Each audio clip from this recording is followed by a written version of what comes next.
News ఛానల్కి స్వాగతం.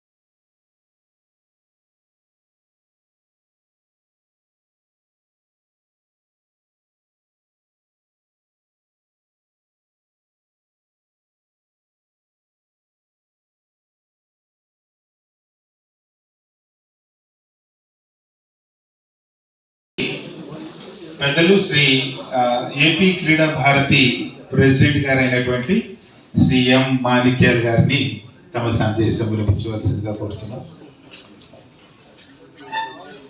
వేదిక నాటించిన పెద్దలకు నా నమస్కారాలు. మనం 36వ సంవత్సరం ఒలింపిక్లో మెడల్ కొట్టాలి అంటే సిస్టమ్స్లో చాలా వరకు మార్పు రావాలి. ఇప్పుడు సెంట్రల్ గవర్నమెంట్ క్రీడా బిల్లు పెట్టారు. దాంతోపాటు నేను చూసిన స్పోర్ట్స్ అనుభవం ప్రకారంగా నేను కొన్ని చెప్పదలుచుకున్నాను. అనుకుంటున్నారు ఇవన్నీ కూడా చాలా అనుకూలమైన వాతావరణంలో మనం ఉన్నాము. కాబట్టి ప్రభుత్వం, కేంద్ర ప్రభుత్వం కానీ రాష్ట్ర ప్రభుత్వం కానీ మనకు సహాయపడేటువంటి చాలా తరుణం ఇది. కాబట్టి ఇందులో మనందరం కూడా భాగస్వాములు అయ్యి దీన్ని ముందరికి తీసుకువెళ్ళాలని చెప్పిన సునీల్ గారికి మరి ఒకసారి కృతజ్ఞతలు. ముందుగా ఇతర వక్తలు మాట్లాడే లోపల మేడం గారికి ఒక చిరు సత్కారం ఒకటి చేయవలసిందిగా కోరుతున్నాను. మీరు వినే ఉంటారు ఒక కథ, దీపా కర్మాకర్ అమ్మాయి ప్రొదునోవా అనే ఫీట్ లో చాలా అద్భుతంగా రాణించింది. అయితే అమ్మాయి దగ్గర డబ్బులు లేవు, వాళ్ళ కోచ్ దగ్గర డబ్బులు లేవు.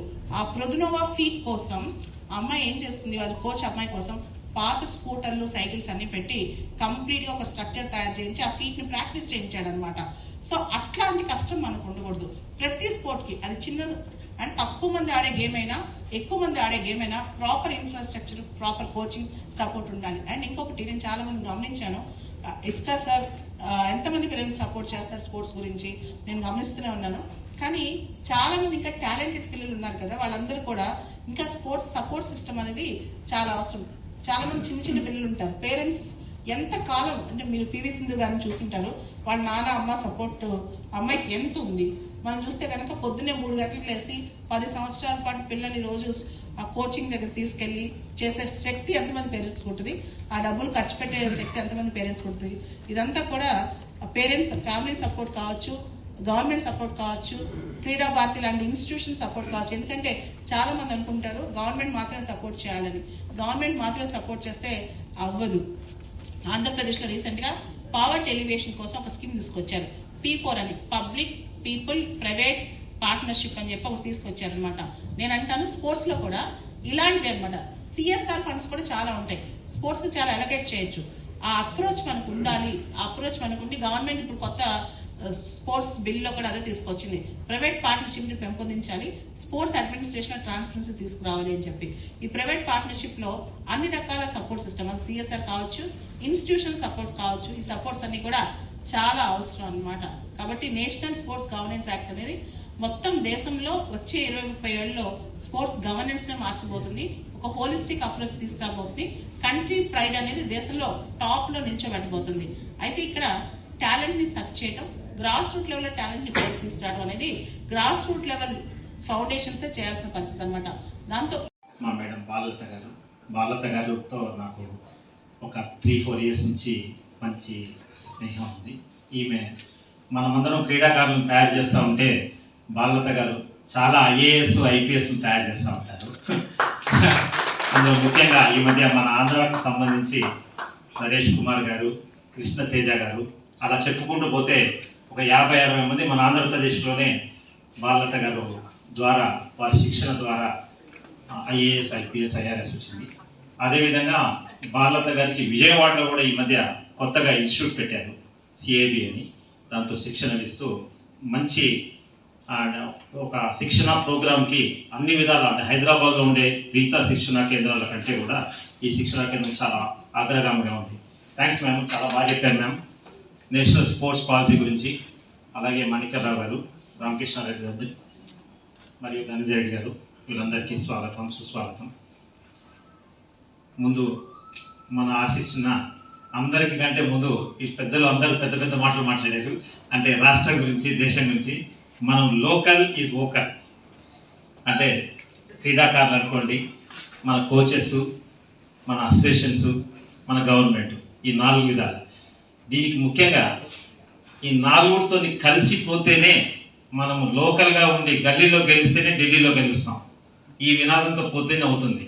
పెద్దలన్నీ పెద్ద పెద్ద అంటే అవన్నీ చెప్పేశారు, దానికి నేను పోట్లేదు. ఒక 15 రోజుల నుంచి ఈ యొక్క క్రీడా సెమినార్ గురించి ఒక చర్చా వేదికలాగా ప్రతి ఒక్క పెద్దలతో మాట్లాడటం జరుగుతుంటే అందులో Arjuna awardees, Dronacharya awardees, national, international, Olympics, Asian games ఆడిన వాళ్ళు, ప్లస్ ఫెడరేషన్స్కి సంబంధం ఉండి, అనుబంధం ఉండి దాంట్లో రాణిస్తూ పెద్ద పెద్ద క్రీడాకారులను తయారు చేస్తున్న సంస్థలు అనుకోండి, ఫెడరేషన్ అనుకోండి, అసోసియేషన్ అనుకోండి, వీళ్ళందరినీ ప్లస్ కోచెస్ని అందరినీ కలవడం జరిగింది.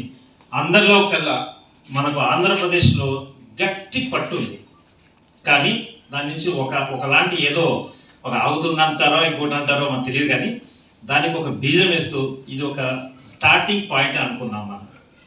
దీనికి ఏంటంటే నా రిలేషన్ ఏంటంటే, నేను స్పోర్ట్స్ పరంగా మా టోటల్ ఫ్యామిలీ స్పోర్ట్స్కి అంకితమైంది. ఎందుకంటే బాధలు స్పోర్ట్స్ పర్సన్కే తెలుస్తాయి. కోచెస్ అనుకోండి, అసోసియేషన్ అనుకోండి, క్రికెట్ అనుకోండి. చిన్నప్పటి నుంచి మా పిల్లలు ఇద్దరిని నేను టెన్నిస్ ప్లేయర్స్ చేశాను. 11 years IMG అకాడమీస్ ఫ్లోరిడాలో పెట్టాను. దాని తగ్గట్టుగా రిజల్ట్ మార్నింగ్ 3 o'clock నుంచి మా వైఫ్ కష్టపడడం కానీ, నేను కష్టపడడం కానీ, ఒక 60 countries తిరగడం కానీ, ఆ రిజల్ట్ కూడా దాని ఓరియంటెడ్గా ఇండియాకి ఆడటము. I just introduce my daughter Teertha, please. Teertha ఇస్తా అండి. తీర్థ ఇస్తా అంటే కొద్దిగా ఫెమిలియర్ నేమ్. ఇస్తా సిస్టర్స్ అని వీళ్ళ పేరు. షీ రిప్రజెంటెడ్ ఇండియా అండ్ 12, 14, 16, 18 అన్ని ఏజెస్ గ్రూప్స్లో కూడా she number 1 and 3 times national champion from Andhra Pradesh. Akshara, she is my younger daughter. She is also the national champion under 16. She bagged almost 84 titles in her career. And coming to the third person, like my son-in-law, Tirdas Vasant, he is a football player. Right from his childhood is a football. And he is a co-owner for Hyderabad Football Club, Indian Super League. Super League లో మేము ఒక వినూత్నమైన programme చేస్తున్నాము. Indian super లీగ్లో super స్టార్స్కి, మామూలు పెద్ద ప్లేయర్స్కి, senior players కాకుండా స్కూల్స్లో నుంచి ఇనిషియేటివ్ తీసుకొని ఒక 15 బాయ్స్ని బడ్డింగ్ ఫుట్బాల్ ప్లేయర్స్కి మేము కోచింగ్ ఇస్తూ ఫ్రీగా వాళ్ళని పెద్ద టీమ్స్లో కలిపి వాళ్ళకి ట్రైనింగ్ ఇవ్వడం జరుగుతుంది. ఇది బెంగళూరులో, హైదరాబాద్లో జరుగుతుంది. కానీ ఇప్పుడు మన ఆంధ్రప్రదేశ్ పరిస్థితి సంగతి ఒక 3-4 months నుంచి దీని మీద కొంచెం ఒక కైండ్ ఆఫ్ డిస్కషన్ జరుగుతూ ఉన్నాయి. దీని అంకురార్పణ చంద్రబాబు గారు, లోకేష్ గారు చాలా ఇంట్రెస్ట్ చూపిస్తున్నారు. ఎందుకంటే ఇంతకుముందు గవర్నమెంట్లో ఏదో జరిగిందో జరిగిపోయింది మనకు తెలియదు. కానీ స్పోర్ట్స్ దాంట్లో కూడా ఒక క్రికెట్కి ఇంట్రెస్ట్ కాకుండా, క్రికెట్కే ప్రాధాన్యం ఇవ్వకుండా మిగిలిన గేమ్లు కూడా ప్రాధాన్యం ఇస్తూ కొన్ని లెటర్స్ రాయడము, సెమినార్స్ చేసి ఎలా చేయాలి ముందుకు పోవాలని ఒక డిస్కషన్స్లో government of India, sports authority of ఇండియాలో, ప్లస్ మా పెద్దలు RSS కానీ, క్రీడా భారతి కానీ వీళ్ళందరికీ ఒక దాంతో ఒక డెసిషన్కి వచ్చేసి ఆంధ్రాలో క్రీడల్లోంచి మనము అందరితో, అంటే మోడీ గారి వినాదం దీన్ని పెడతాను, సబ్కే సాత్ సబ్కా వికాస్ సబ్కా విశ్వాస్. దీన్ని క్రీడల్లో అప్లై చేద్దాం.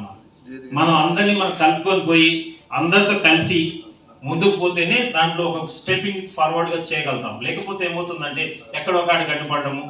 కోచింగ్లలో కానీ మన దాంట్లో బడ్డింగ్ ప్లేయర్స్ ఉంటారు, గ్రాస్ రూట్ ప్లేయర్స్లో వాళ్ళకి హెల్ప్ చేయాలి, ఒక పాయింట్.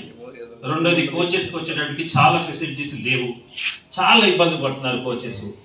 3 ఫెడరేషన్స్ వాళ్ళ funds problem, allocation of the tournaments from government of India.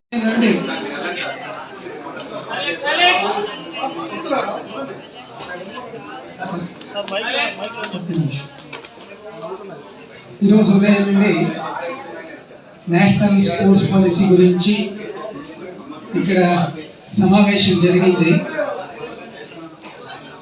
క్రీడా భారతి మరియు ఇస్కా స్పోర్ట్స్ ఫౌండేషన్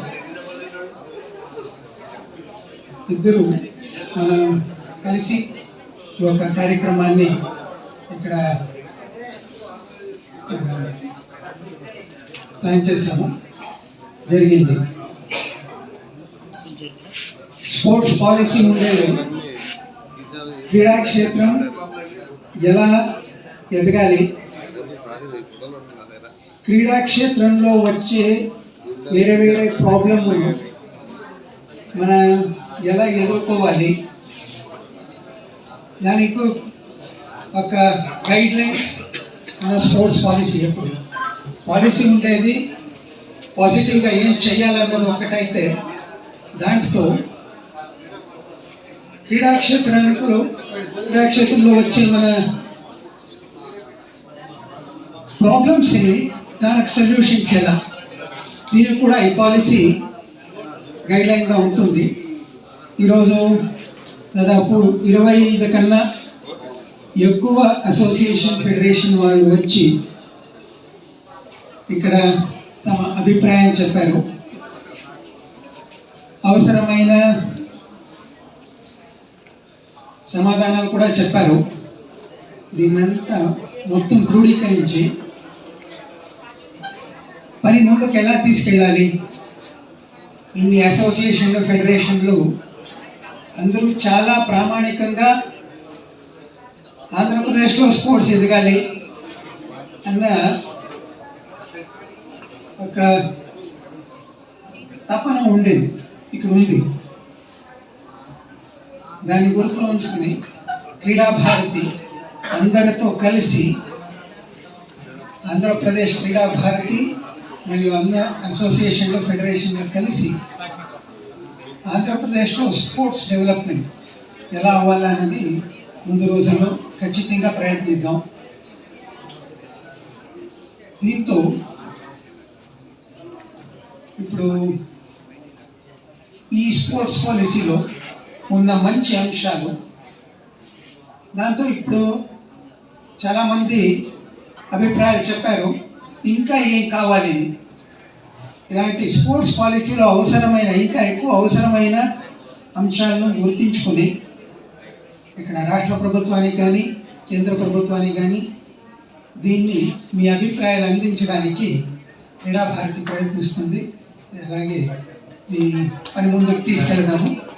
ఇంత మంచి కార్యక్రమాన్ని నిర్వహించినందుకు ఇస్కా స్పోర్ట్స్ ఫౌండేషన్ వారికి నా కృతజ్ఞతలు.